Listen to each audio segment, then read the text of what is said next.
오늘 온유에 대한 말씀을 듣습니다. 우리가 흉내만 내는 것이 아니라 정말 예수님 닮는 자로 살기를 원합니다. 우리가 묵상하면서 찬양하겠습니다. 주보혈 날 정결케 하고, 주보혈 날 자유케 하리. 주 앞에 나 예배하는 이 시간, 나의 모든 것을 주께 드리네. 주의 손 날 위해 지키셔도, 주의 발 날 위해 맡기셨으니, 이제는 내가 사는 것이 아니요 오직 주를 위해 사는 것이라. 주의 손에 나의 손을 포개고, 주의 손에 나의 손을 포개고,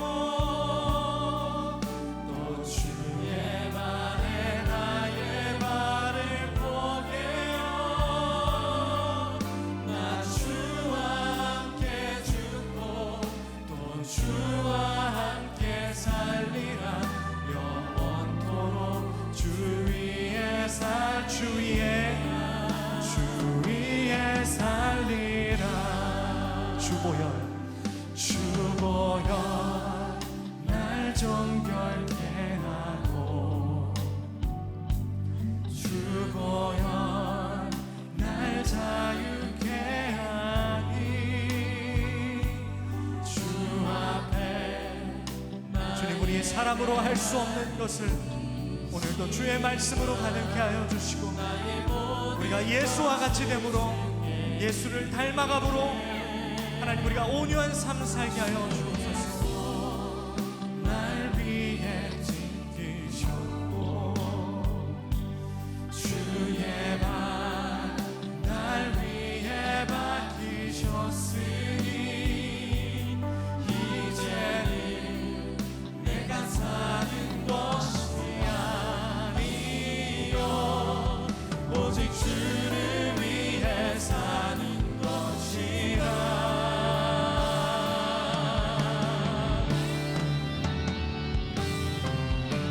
주의 손에 나의 손을 포개고, 또 주의 발에 나의 발을 포개어 나 주와 함께 죽고 또 주와 함께 살리라. 영원토록 주 위에 살리라. 마지막으로 주의 손에 나의 손을 포개고, 또 주의 발에 나의 발을 포개어 나 주와 함께 죽고 또 주와 함께 살리. 그렇게 결단하는 사람들은 주께서 반드시 형통하도록 인도하십니다. 믿음으로 사는 자는 하늘 위로 받겠네. 무슨 일을 만나든지 만사형통하리라.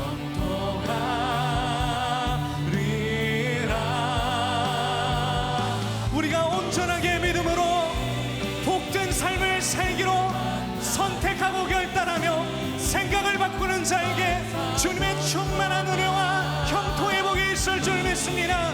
믿음으로 사는 자는, 믿음으로 사는 자는 하늘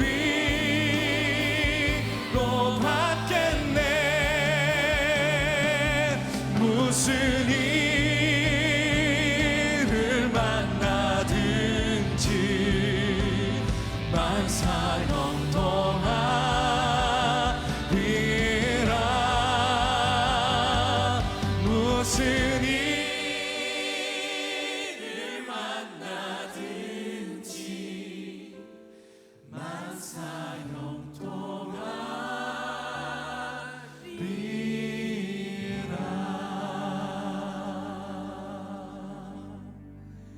기도하시겠습니다.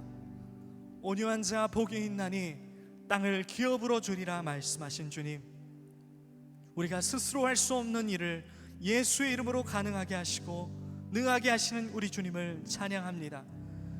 주여, 우리가 애통하옵기는 우리의 입술이 주를 닮은 듯하나 마음은 온유하고 겸손하신 예수 닮아가느라 아직 괴롭습니다.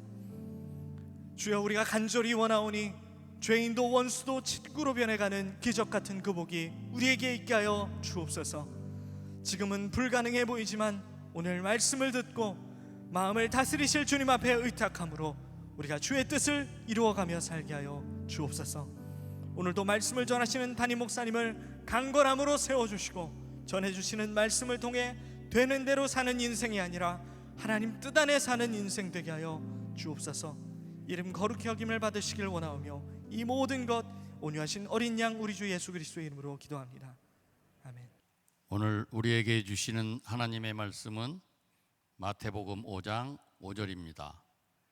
마태복음 5장 5절입니다. 온유한 자는 복이 있나니 그들이 이 땅을 기업으로 받을 것이며, 이는 살아계신 하나님의 말씀입니다. 아멘.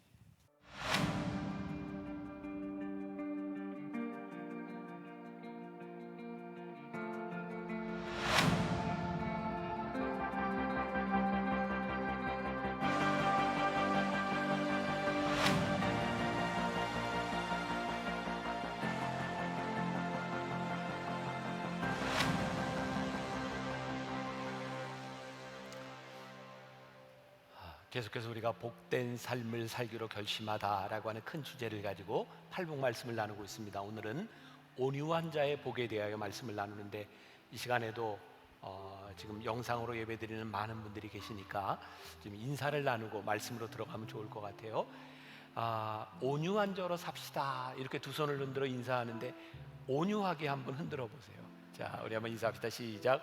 온유한 자로 삽시다. 네, 아주 온유해 보여요. 좋습니다. 자, 오늘 말씀으로 들어가도록 하겠습니다. 계속해서 여러분들에게 제가 하는 이야기죠. 예수님께서 하셨던 이 팔복의 말씀이 우리들에게 진짜 복으로 느껴지는가? 우리의 의식의 전환, 우리의 생각, 우리의 태도의 전환들이 이루어지지 않는다면 이것은 우리들에게 복으로 들려지지 않는다는 거죠. 그래서 제가 매주 한 가지씩 의식 전환에 대한 이야기들을 서론 부분에 하고 넘어갑니다. 오늘은 제가 성공하는 사역자들의 7가지 습관이라고 하는 책을 쓴 스티븐 카비의 그 서론 부분에 나오는 이야기를 하나 소개하려고 합니다. 이 스티븐 카비가 어느 날 주일 아침에 뉴욕의 지하철을 타게 됩니다. 탔더니 다 조용하게 자기 일들을 하고 기차를 타고 가는 상황입니다. 근데 다음 역에 한 중년 남자와 함께 아이들이 같이 타게 되었습니다. 근데 이 아이들이 타자마자 얼마나 시끄럽게 지하철을 이렇게 오고 가고, 또 신문을 보고 있는 사람들을 건드리고 신문을 건드리고 아주 시끄러운 상황이 된 거예요. 근데 이 아이의 아버지가 스티븐 카비의 옆에 앉게 되었습니다. 참다 못한 이 스티븐 카비가 이렇게 말을 합니다. 책에 보니까, 선생님, 아이들이 저렇게 많은 손님들에게 폐를 끼치고 있습니다. 어떻게 아이들 좀 조용하게 할 수 없겠습니까? 이 상황에서 이 남자는 이렇게 말을 합니다. 당신 말이 맞네요. 저도 뭔가 어떻게 해봐야 되겠다고 생각합니다. 그런데 사실 지금 막 병원에서 오는 길인데 1시간 전에 이 아이들의 엄마가 죽었습니다. 저는 앞이 캄캄해서 무엇을 어떻게 해야 할지 모르겠고, 아이들 역시 이 일을 어떻게 해야 될지 막막한 것 같습니다. 그 순간 스티븐 카비는 자신의 삶의 패러다임이 바뀌었다는 이야기를 합니다. 그리고 이렇게 말하고 있습니다. 나는 갑자기 상황을 다르게 보기 시작했고, 상황을 다르게 보았기 때문에 다르게 생각하게 되었고, 다르게 느끼게 되었기 때문에 다르게 행동하기 시작했다. 나의 짜증은 사라졌고, 화가 났던 내 자신의 태도나 행동을 어떻게 다스릴까 걱정할 필요도 없었다. 내 마음은 온통 이 사람이 가진 고통으로 가득 채워졌다. 뛰어노는 아이들이 바뀐 것은 아니지만 그 뛰어노는 아이들을 바라보는 스티븐 카비의 마음이 바뀌었을 때 다르게 보게 되었다는 거죠. 의식의 전환이라고 하는 것은 사실은 우리가 바뀌어지지 않으면, 우리들이 주님의 마음으로 보지 않으면 이 팔복 말씀을 우리들의 삶의 복으로 받아들일 수 없는 것일지 몰라요. 그래서 우리가 오늘도 이 말씀이 우리들에게 진짜 이것이 복이구나 라고 느껴질 수 있도록 주님께서 하시는 말씀이 무엇인지를 우리들이 배워가려고 합니다. 오늘 말씀이 온유한 자는 복이 있나니 저희가 땅을 기업으로 얻을 것이며. 그런데 이런 문제가 있는 거죠. 진짜 여러분들이 생각하기에 온유한 자가 복이 있습니까? 어쩌면 우리는 두 가지 의미로 이야기하는 것 같아요. 이 사람 참 온유하네, 칭찬일 경우도 있고, 이 사람 참 온유하네, 참 무능력하네. 우리들이 살아가는 이 세상에서 온유하다고 하는 것이 진짜 미덕일까, 아니면 무능력한 사람을 비아냥거리는 것일까? 그래서 우리가 온유함이라고 하는 것을 이 세상에 미덕으로 생각할 수 없는 이 세상 가운데서 많은 크리스찬들이 예수님을 믿으면서 온유함보다는 우리들이 힘과 권력을 바라고 기도할 때가 많은 것 같아요. 주님, 저에게 힘을 주셔야 제가 이 세상을 바꾸고 복음으로 바꾸지 않겠습니까? 그런데 예수님께서 우리들에게 보여주셨던 것은 권력, 힘에 대한 것이 아니라 예수님께서는 우리들에게 십자가를 통하여 이 세상을 바꾸는 것은 힘이 아니다라는 것을 우리들에게 계속해서 말씀하고 계세요. 십자가를 지시기 위해서 골고다 언덕으로 가시던 예수님은 예수님을 따르던 제자들에게 나를 배우라 라고 말씀하셨어요. 마태복음 11장 28절, 29절, 30절 유명한 말씀이죠. 우리 같이 한번 봉독합니다. 시작. 수고하고 무거운 짐진 자들아 다 내게로 오라. 내가 너희를 쉬게 하리라. 나는 마음이 온유하고 겸손하니 나의 멍에를 메고 내게 배우라. 그리하면 너희 마음이 쉼을 얻으리니 이는 내 멍에는 쉽고 내 짐은 가벼움이라 하십니다. 이 코로나 시대에 제가 아주 영적으로 얻는 유익 가운데 하나는 주일 아침마다 일찍 우리 장로님들이 함께 책을 읽으며 공부하는 거예요. 요즘 후안 카를로스 오르티즈 목사님의 제자입니까? 라고 하는 책을 읽고 있는데요, 그 책 중에 이런 이야기가 나옵니다. 바로 이 말씀을 가리켜서 사람들에게 묻는 거죠. 여러분들은 이 말씀 가운데서 어떤 부분이 가장 마음에 와닿습니까? 대부분의 사람들이 이렇게 이야기합니다. 너희를 쉬게 하리라. 이 말씀이 와닿는다는 거예요. 근데 이 말씀을 가만히 보면 이 말씀의 방점, 이 말씀의 강조는 너희를 쉬게 하리라에 있는 것이 아니라 나의 멍에를 메고 내게 배우라. 그리하면 너희 마음이 쉼을 얻으리니에 있습니다. 사실 이 말씀은 예수님께서 나를 배우라고 말씀하셨을 때 나의 멍에를 메고 나를 배우라고 말씀하고 있는 거죠. 이 온유와 겸손, 이것이 우리들의 삶을 가볍게 하는 것인데, 온유와 겸손으로 주님의 멍에를 메는 것이 우리의 삶을 가볍게 하는 것인데, 우리는 이것은 빼놓고 쉬게 하리라에 우리들이 이 말씀을 보고 있는 것은 아닌가. 중세 교부였던 어거스틴은 이렇게 말을 하죠. 그리스도인이 구할 덕은 첫째도 겸손이요, 둘째도 겸손이요, 셋째도 겸손이다.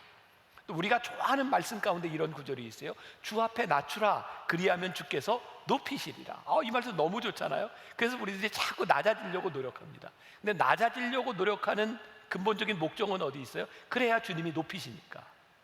우리가 이 말씀을 잘 이해하는 것 같지만 정말 잘못 이해하고 있는 거죠. 이 말씀의 초점은 낮아지는 데 있습니다.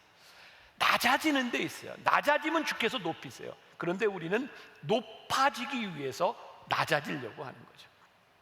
이 온유함에 대한 우리들의 올바른 이해, 그러면 잘못된 이해는 무엇일까? 저는 그동안 우리 기독교 공동체에서, 우리 교회에서 이 온유에 대한 잘못된 이해로 인하여 우리는 온유함을 무기력함으로 생각하는 것은 아닌가라는 마음이 들기도 합니다. 우리가 살아가는 이 세상에 얼마나 부당한 일이 많아요. 불의한 일이 얼마나 많습니까? 불합리한 일이 얼마나 많습니까? 그런데 우리는 나 하나만 참으면, 나 하나만 온유하면 문제될 것이 없어 라고 생각하며 나는 온유하다고 생각할 때가 있죠. 물론 세상에서 내가 참으면 해결되는 좋은 일들이 참 많이 있습니다. 그러나 내가 참으니 그것으로 인하여 이 세상에 여전히 불의가 왕성하게 일어날 수도 있는 거죠. 아마 저와 여러분들이 동일한 그런 고민이 있을 것 같아요. 저도 30년 넘게 목회를 하면서 늘 제 마음 가운데 그런 고민, 갈등이 있는 거죠. 문제를 만들지 말고 그냥 지나가자. 근데 문제를 만들지 말자라고 하는 이 말 가운데는 정말 하나님의 뜻이 합당하게 이루어지는 경우도 있지만 하나님의 마음에 반하는 불의한 일에 우리들이 굴복할 때도 있는 것 같아요. 그래서 그리스도인들이 그동안 많이 이야기했던 온유함이라고 하는 것들이 어떻게 나타나는가? 도덕적 무관심으로 나타날 때가 많이 있어요. 그러니까 오늘 성경에서 이야기하는 온유한 자는 복이 있나니 라고 하는 것은 도덕적 무관심을 만들어내는 그런 온유함은 절대로 아니라는 거죠. 자, 제가 예를 하나 들어보겠습니다. 제가 이 말씀을 처음 만나교회에서 전하던 때가 이 팔복 말씀을 제가 1999년도에 청년들과 함께 나누었습니다. 이 말씀은 제가 다시 준비한 거고요. 그래서 그때 저에게 있었던 경험들을 많이 나누었는데 그게 벌써 20여 년 전이니까 제가 군목 시절에 있었던 이야기들을 참 많이 나누었던 것 같아요. 제가 군목 시절에 두 번째 근무한 곳이 어디냐면 대전통합병원이었습니다. 그 당시에 대전통합병원은 조치원에 있었어요. 제가 거기 근무하면서 제일 즐겼던 것 중에 하나가 뭐냐면 우리 아이들 둘을 데리고 제 아내와 함께 가끔 조치원에 있는 시장을 다니는 거였어요. 제가 굉장히 좋아하는 음식 가운데 하나가 떡볶이, 순대, 오뎅 이런 거거든요. 요즘도 이렇게 집회를 가게 되면 교회에서 이렇게 연락이 와요. 목사님이 좋아하시는 음식은 뭡니까? 그러면 제가 부속실에게 이렇게 얘기해요. 떡볶이, 오뎅, 순대라고. 근데 좋아하는 걸 아무리 얘기해도 아무도 안 사줘요. 근데 그때는 이렇게 그 시장에 가는 게 이렇게 좋았어요. 그래서 아이들을 데리고 이렇게 시장에 가는데 막 복잡한 시장통을 지나가는데요. 글쎄 뒤에서 빵빵 클락션 소리가 울리는 거예요. 아니 세상에 이렇게 사람들이 바글바글 지나가는데 차가 뒤에서 빵빵거리고 온다고 하는 것은 너무 무리하다는 생각이 들었어요. 그래서 그때 20대 후반에 이 장교, 대한민국 장교가 군복을 입고 그리고 이제 워카를 신고 이렇게 가고 있었는데 이건 불의하다고 생각했기 때문에, 그리고 저에게 좀 자신감이 있었던 건 워카를 신었으니까 이렇게 자신감을 가지고 제가요 뒤를 딱 돌아보면서 뭐야 당신? 그리고 이야기를 했거든요. 근데 진짜 이게 영화에서나 볼 법한 일인데요. 제가 뒤를 딱 소리를 치고 이렇게 돌아봤을 때 어떤 사람은 그 차에 타고 있는 사람이 창을 이렇게 열면서 딱 내다보는데 온몸에 문신이에요. 그때 제가 당신 뭐야? 라고 했는데 갑자기 온유해졌어요. 그리고 제가 그 자리를 벗어났어요. 여러분들에게 한번 물어봅시다. 온유한 거예요? 비겁한 거예요? 비겁한 거죠. 그런데 우리는 이런 비겁함을 때때로 우리들이 온유함이라고 생각할 때가 많이 있어요. 요즘 저희들이 드린 이 예배, 만나교회, 그리고 제가 어느 정도 이 교계에 영향력 있는 사람이 되었습니다. 그래서 오늘 예배를 드리고 이 메시지가 어떤 신문사에서 이렇게 모니터링을 하다가 특별한 게 있으면 그 다음날 바로 기사로 나올 수 있는 그런 영향력을 가지고 있어요. 그런데요, 제가 설교를 하다가 참 비겁할 때가 많이 있습니다. 이 이야기를 했을 때 옳고 그름에 대한 문제가 아니라 이 이야기가 만들어낼 파장은 무엇인가, 그게 저로 하여금 말을 많이 못하게 할 때도 있어요. 제가 분당에 살면서 만나교회 목사로 살면서 저는 가끔 이런 이야기를 합니다. 분당에서 돈 없이도 살아. 왜냐하면 어디를 가든 먹을 거 입을 거 우리 교인들이 다 있어요. 제가 가서 뭐 얻어먹고 이러겠다고 하는 게 아니라 어디를 가도 교인들이 저를 환영해 줄 만큼 저는 그렇게 살 수 있죠. 그런데요, 이렇게 살아가면서 저에게도 동일하게 여러분들이 느끼는 것처럼 불의한 일들에 대하여 화가 날 때가 있습니다. 근데 제가 화를 잘 내지 못합니다. 이것이 옳고 그름에 대한 문제뿐만 아니라 내가 화를 냈을 때 내 화내는 모습을 바라보며 사람들이 나에게 어떤 평가를 할까, 그리고 그것에 대하여 뭐 구구절절 설명하고 이러는 것들이 귀찮고 힘이 듭니다. 그래서 화를 내지 못합니다. 이렇게 화를 내지 못하는 내 모습이 온유하냐?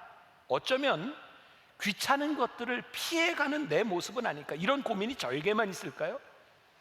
하나님을 믿는 교회를 다니는 우리들에게 이 문제는 굉장히 어려운 고민거리 중에 하나입니다.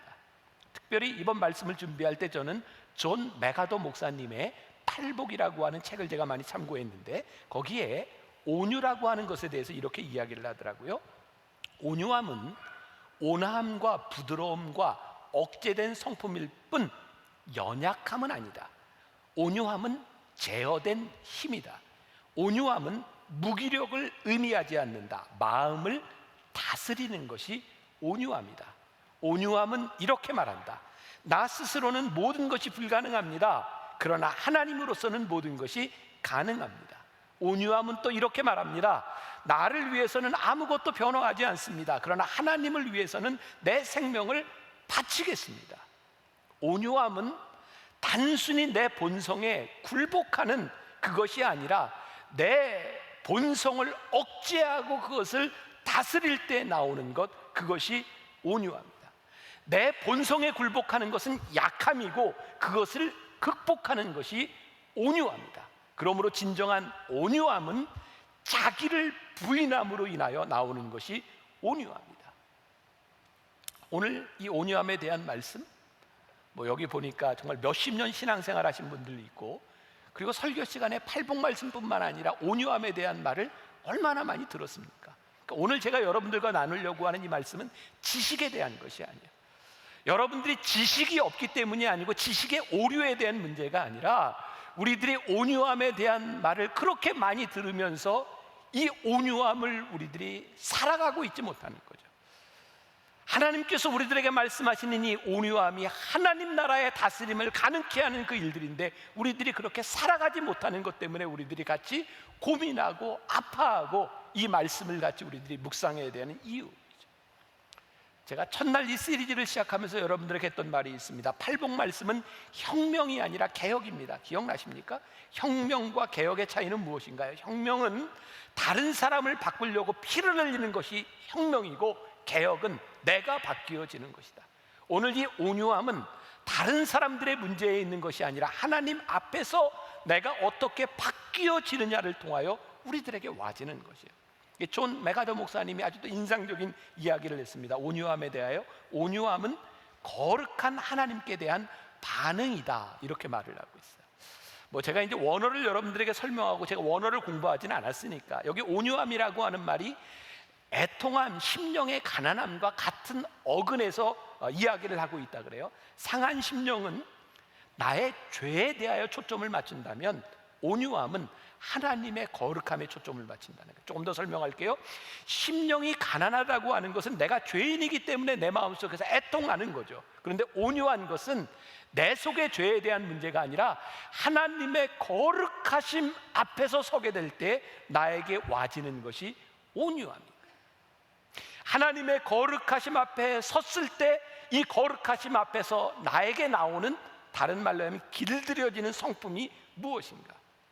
여러분들 중에 욕망에 길들여진 사람이 있어요? 중독에 길들여진 사람이 있어요? 그 행동이 나옵니다. 온유함은 하나님의 거룩하심 앞에 내가 섰을 때 그 거룩하심 앞에서 나에게 나오는 행동이 온유합니다. 이 말씀 준비하던 이 시리즈 기간에, 제가 준비하던 기간에 우리 교회 묵상팀이 제가 설교 원고를 읽고 몇 가지 묵상글들을 보내주셨어요. 근데 그 중에 그게 여러분들의 이야기일 것 같다라는 글이 있는데 읽어드릴까요 말까요? 그렇게 원하시는 것 같진 않아요. 읽어드릴까요 말까요? 네, 읽어드릴게요. 자, 그냥 여러분들의 이야기로 알고 한번 이렇게 들어보세요. 내가 몇 년 전 새벽 기도를 다닐 때의 일이었다. 새벽 기도를 마치고 집에 가는 길에 집에 식빵이 필요하다는 것이 생각나서 동네 일찍 문을 연 빵집에 들려 식빵을 사려고 했다. 그런데 그 빵집에 혼자 있던 직원이 아직 계산하는 사람이 안 나와 빵을 팔 수 없다는 것이다. 그 식빵은 아침에 만든 것도 아니고 전날 팔고 남은 식빵이었는데 급한 김에 그 하루 지난 빵이라도 사려 한 것인데 계산안이 없다는 이유로 빵을 사려면 다시 오든가 아니면 기다리라고 하는 말에 화가 났다. 직원이 출근하는 시간을 맞추려면 2시간 가까이 기다려야 했다. 아니 고작 3,000원밖에 하지 않는 식빵 하나 사는 건데, 그것도 현금을 주고 오겠다는데 같은 직원이면서 기다렸다가 그 돈을 계산하는 직원에게 전해주는 것이 무엇이 어렵다고 이렇게 고객을 힘들게 하지 하는 생각에 직원에게 호통을 쳤다. 하루 지난 식빵을 급하게 사겠다는데 같은 직원이면서 식빵값 3,000원을 전해주지 못하겠다는 것은 고객을 그 시간까지 기다리게 하는 아주 나쁜 횡포예요. 그냥 두고 볼 수 없으니 사장에게 일러 바로 잡아야겠어요. 이름이 어떻게 되죠? 하면서 화를 마구 냈다. 직원이 끝까지 의견을 굽히지 않았고 나는 씩씩거리며 집에 갔다가 9시가 넘어 다시 빵집에 가서 사장을 만나 자초지종을 이야기하기 시작했다. 빵집 사장은 다 이야기를 공손히 듣고선 얼마나 마음이 상했냐면서 아침 일찍부터 찾아오신 고객에게 응대가 분명히 잘못되었다는 것을 아르바이트생에게 일러주었고 하니 마음을 풀라고 하는 것이 아닌가. 뭔가 얼떨떨한 기분이 들던 중에 빵집 사장은 아침에 갓 구운 빵이라면서 서비스로 얹어주고 앞으로 그런 일이 없을 것이고 손님을 기억하니 앞으로 더 잘 챙겨드리겠다고 연신 고개를 숙이며 말하는 것이다. 그렇게 빵집 사장에게 인사를 받으며 빵을 들고 나오는데 기분이 묘했다. 분명히 옳은 일이라고 당당히 따지려고 했는데 이미 알고 있던 사장이 자신의 그 긴 불평을 다 들어주고 낮은 자세로 직원의 실수라면서 빵까지 챙겨주니 딱히 할 말이 없었던 것이다. 그때 빵집 사장의 목에 걸린 십자가가 기억이 났다. 그래, 십자가는 저렇게 행동하는 사람에게 있을 때 더 빛이 나는 거야. 그런데 나는 새벽에 가서 무엇을 기도하고 왔지? 하는 생각에 많이 부끄러웠다. 이게 특별한 얘기인가요? 아니, 우리들이 생활에서 얼마든지 부딪힐 수 있는 우리들의 삶의 이야기고, 이 일에 화가 난다고 잘못된 일이 있는 거야? 아니요, 우리는 이런 일에 충분히 화낼 수 있다고 생각합니다. 그런데요, 충분히 화낼 수 있는 이 일이, 나의 감정에 대한 일들이 하나님의 거룩하심 앞에서 비추어졌을 때 이 행동이 어떻게 되는가? 이 얘기를 들으니 예수 믿는 게 너무 힘든 거예요. 오늘 아침에도 우리 장로님들과 함께 책을 읽고 공부를 하는데 어떤 장로님이 그런 얘기를 했어요. 그 책에 나오는 이야기들이 하나도 틀린 게 없고 너무너무 쉬운 이야기인데 이 쉬운 이야기대로 살려고 하니 너무 힘이 듭니다. 여러분, 예수 믿는 거 참 힘듭니다. 우리가 말씀대로 살아가는 것이 결코 쉽지 않습니다. 하나님의 말씀대로 살아가는 것이 나에게 복이구나, 말씀대로 살아가는 것이 나에게 축복이구나, 이 믿음이 없다면 우리가 하나님의 말씀대로 살아가는 것이 너무 어렵고 힘든 것으로 끝날 수밖에 없는 거예요. 온유한 자는 복이 있나니 저희가 땅을 기업으로 얻을 것이며, 이 온유함이 우리들에게 진짜 복으로 느껴지지 않는다면 말씀대로 사는 건 쉽지 않은 일이에요. 다시 마태복음 11장으로 넘어가서 수고하고 무거운 짐진 자들 29절 말씀 보니까 나는 마음이 온유하고 겸손하니 나의 멍에를 메고 나를 배우라. 예수님이 배우라 그러셨어요. 나의 멍에를 메고 나를 배우라. 그런데 이때 예수님이 보여주셨던 많은 행동들 가운데서 우리들이 배워야 될 예수님의 모습들 가운데 예수님의 온유함이 어떤 것이었는가? 우리 지난번 시리즈의 아프니까 복음이다 기억나세요? 우리가 7화, 예수님이 7번 화 있을진저 말씀하셨던 사두개인들과 바리새인들과 서기관들을 향하여 화 있을진저, 이 독사의 자식들아. 예수님 말이 너무 험해. 그 예수님의 모습을 보면서 예수님 그 배우라고 하셨던 온유와 겸손의 모습 가운데 그 험한 예수님의 말이 들어있는 거죠. 마가복음 10장 14절에 보면 예수님은 제자들을 꾸짖으시며 이렇게 말씀하십니다. 예수께서 보시고 노하시어 이르시되 어린아이들이 내게 오는 것을 용납하고 금하지 말라. 하나님의 나라가 이런 자의 것이니라. 예수님이 노하셔서 제자들을 꾸짖으셨다는 거예요. 근데 예수님이 노하시고 꾸짖으시고 화 있을진저라고 말씀하셨던 그 예수님의 노하심 가운데서 예수님은 참 많은 손해를 봅니다. 예수님이 노하셨던 이유 가운데 하나는 하나님의 거룩하심 앞에서 그것이 잘못되었기 때문에 예수님은 지적하셨고, 그것으로 인하여 그때부터 사두개인들과 바리새인들과 서기관들이 예수님을 죽이려고 모의합니다. 아이들이 내게 오는 것을 금하지 말라고 노하시며 제자들에게 꾸짖으심으로 인하여 예수님은 힘든 일을 겪으셔야 됐어요. 왜? 좀 쉬어야 되는데 쉬지 못합니다. 아이들을 돌봐야 되는 거예요. 그러니까 예수님이 행하셨던 이 일들 가운데 무엇이 있는가? 하나님의 거룩하심이 있는 거예요.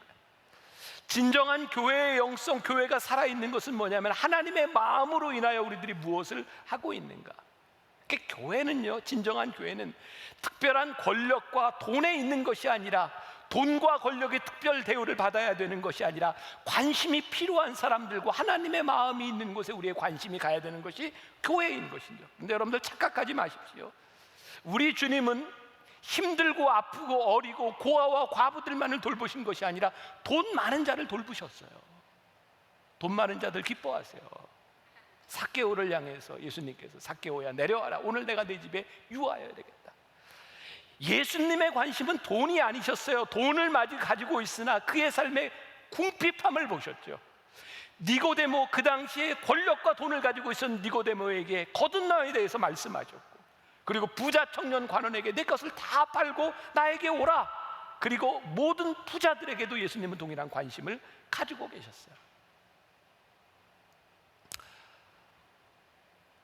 어제 새벽 제가 이 말씀 원고를 이렇게 쭉 보는 중에 제 속에 그런 고백이 있었어요.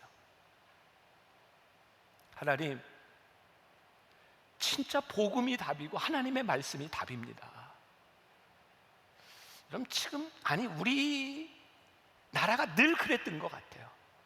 정권이 바뀌고 안 바뀌고 이게 뭐 진보고 보수고 이런 것을 떠나서 우리는 참 많은 갈등과 미워함을 우리들이 가지고 있었던 것 같아요. 지금도 우리는 끊임없이 법을 만들고 있죠. 그리고 법을 만들면서 이것이 법입니다라고 하면서 법을 어기는 사람에 대한 증오를 우리들이 가지고 있어요. 이건 정치에 대한 문제, 이데올로기에 대한 문제, 진영에 대한 문제가 아니라 하나님께서 저에게 주시는 생각이 그런 거였어요. 하나님, 교회는, 저 목회자는 아마 평생을 살아가면서 야당이 되어야 될 것 같습니다. 어떤 정권에 대한 문제가 아니라 하나님의 말씀 앞에서 복음에서 어긋나는 거에 대해서 우리들이 분명히 말할 수 있어야 하는데, 하나님은 가진 자와 못 가진 자의 그런 대립적 구도를 말씀하신 것이 아니라 가진 자가 어떻게 하나님의 거룩하심 앞에서 온유하게 살아갈 것이며, 가지지 못한 자가 어떻게 하나님의 거룩하심 앞에서 이 세상을 바라볼 것인지를 말씀하고 있지, 법으로 이야기하는 것처럼 비겁한 일이 없다고 생각해요. 법을 만들어 놔면 법대로 해. 근데 하나님은 우리들에게 법대로 하라고 말씀하시지 않거든요. 하나님의 거룩하심 앞에서 내가 어떻게 살아갈지. 그래서 제 마음에 요즘 계속 그런 생각이 드는 거예요. 그래, 복음이 답이구나. 지금 우리가 안고 있는 이 사회의 문제들, 교회가 해야 될 일들이 뭐냐면 진짜 복음 앞에 다시 서는 일이고, 하나님의 말씀 앞에 우리들이 서는 일이고, 하나님의 거룩하심 앞에 교회가 서야 이 세상을 움직이고 우리들이 바로 갈 수 있을 텐데, 교회가 그것하고 있지 못하는 거구나. 온유함, 하나님 앞에, 하나님의 거룩하심 앞에 우리들이 어떻게 서는가에 대한 문제이구나. 그런데 오늘 온유한 자에게 주시는 복을, 이제 결론으로 갑니다. 너희들이 땅을 차지하리라 말씀하고 있어요. 갑자기 그런 생각이 들어요. 예수님, 영적으로 잘 흐르다가 결국은 땅입니까? 온유한 자는 복이 있나니 그들이 땅을 기업으로 얻을 것임이라. 예수님이 지금 우리들에게 타협을 하고 계시나요? 너희들이 이렇게 살아가면 그래, 너희들이 땅을 얻을 거야. 근데 오늘 예수님께서 말씀하시는 너희들이 땅을 기업으로 얻을 것임이라고 하는 이 의미가 우리들에게 분명히 와질 때, 이 말씀이 복이구나 라고 느껴질 것 같아요. 제 이야기를 하나 더 합니다. 제가 군대에서 훈련을 다 마치고 자대에 배치를 받았어요. 제가 자대에 배치를 받았던 것은 25사단, 저기 임진강 쪽에 있는 전방 부대였습니다. 제가 군목이라고 하는 특성을 가지고 있었기 때문에 이제 처음 배치를 받고 지휘관에 가서 신고를 해야 되는데, 저는 목사였기 때문에 그냥 주일날 교회에 나오는 연대장에게 제가 가서 이제 신고를 하도록 되어 있었어요. 제가 부대에 조금 일찍 들어갔고요. 전방 부대를 처음 들어갔는데 그 당시 전방 철책, 이게 좀 이렇게 살벌하죠. 저 처음 들어가 봤는데, 근데 그날 저를 처음으로 맞아준 사람이 일찍 사령이었습니다. 여자분들 죄송합니다, 군대 얘기해서. 근데 그 일찍 사령이요, 그 전방 부대에서 연대 본부에서 이제 지키는 이제 사령이죠. 제일 중요한 사람이에요. 아주 깡마른 체구에 머리가 하얀, 그리고 여기에 완장을 찼는데 노란 완장에 빨간 줄이 가 있는 완장을 찼어요. 근데 그분이 정복과장이었어요. 정복과장. 그분이 저를 처음 보자마자 나 정복과장이요, 나 불교 신자야. 제가 나이가 어렸지만 목사한테 대놓고 그렇게 반말하는 사람 쉽지 않았습니다. 그 사람이 저에게 처음으로 반말로 이야기했고, 딱 나 불교 신자요라고 하는 말 가운데 벌써 이렇게 딱 적대감이 느껴지는 거죠. 그리고 교회에 왔는데 신우회원들이 저에게 이야기를 합니다. 목사님, 우리 부대에서 신앙인들에게 제일 힘든 사람이 그 정복과장입니다. 가까이 하지 말라는 거예요. 제가 26살에 군대를 갔는데 목사가 돼서 군대를 갔는데 왜 이 어린 목사에게 하나님이 그런 마음을 주셨을까요? 가장 힘든 사람을 친구로 만들어라, 그런 마음이 들었어요. 그래서요, 저는 참 놀라운 일을 경험했는데, 제가 일직 사령들 이렇게 상황실이 이렇게 있는데요, 그 정복과장이 그 상황실에 있을 때마다 제가 위문을 갔어요. 사탕과 커피를 가지고. 그리고 저에게 놀라운 경험은, 야, 복음으로도 마음이 잘 녹지 않는데 사탕과 커피로 마음이 녹는 거예요. 그분하고 관계가 좋아졌어요. 그리고 참 놀라운 것은요, 그분은 나의 적이야 라고 생각할 때, 그분은 나를 힘들게 하는 사람이야 라고 생각할 때 나는 늘 그 사람을 피해 다녀야 됐어요. 근데 그 사람이 나의 친구가 되니까 내가 밟는 모든 땅이 다 내 땅이더라고요.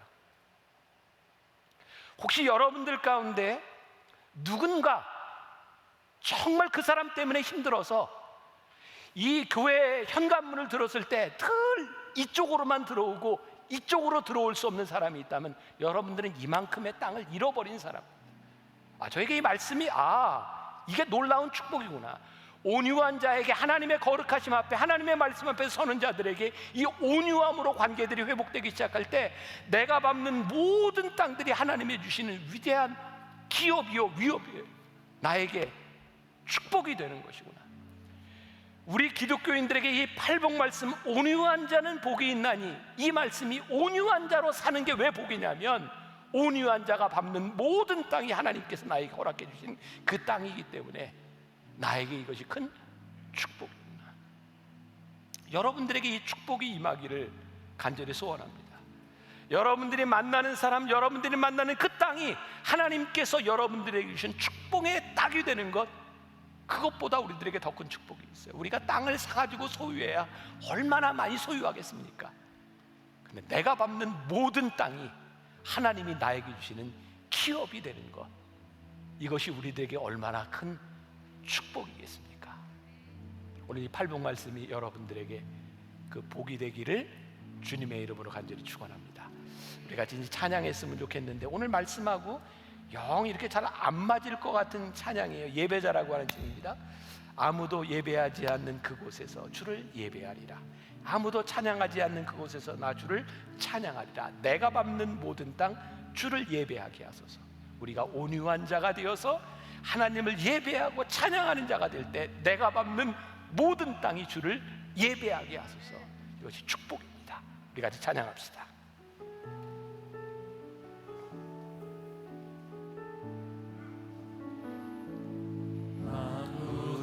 아무도 예배하지 않니 그곳에서 주를 예배하리라.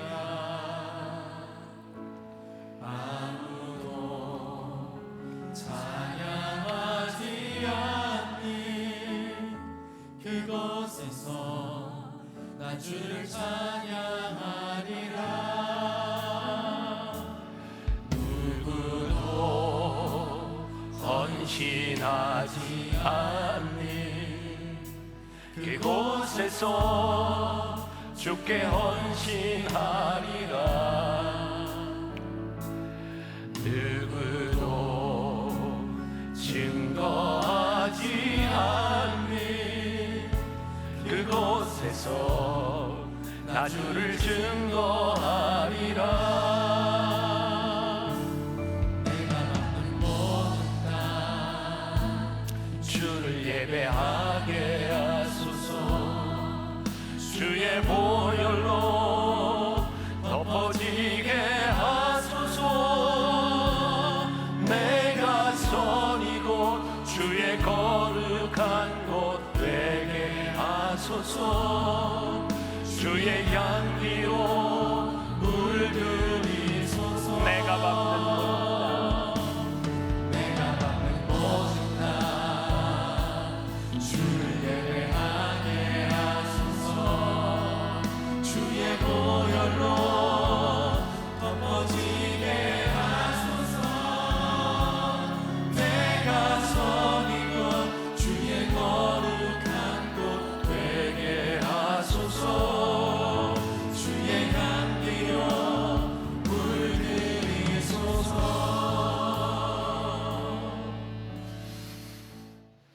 지금은 우리 주 예수 그리스도의 은혜와 하나님 아버지의 무한하신 사랑과 성령의 인도하심이 온유한 자가 복이 있음을 믿으며 이 세상으로 담대하게 나아가는 당신의 사랑하는 모든 백성들 위해 지금부터 영원까지 함께 하시기를 간절히 축원하옵나이다. 아멘.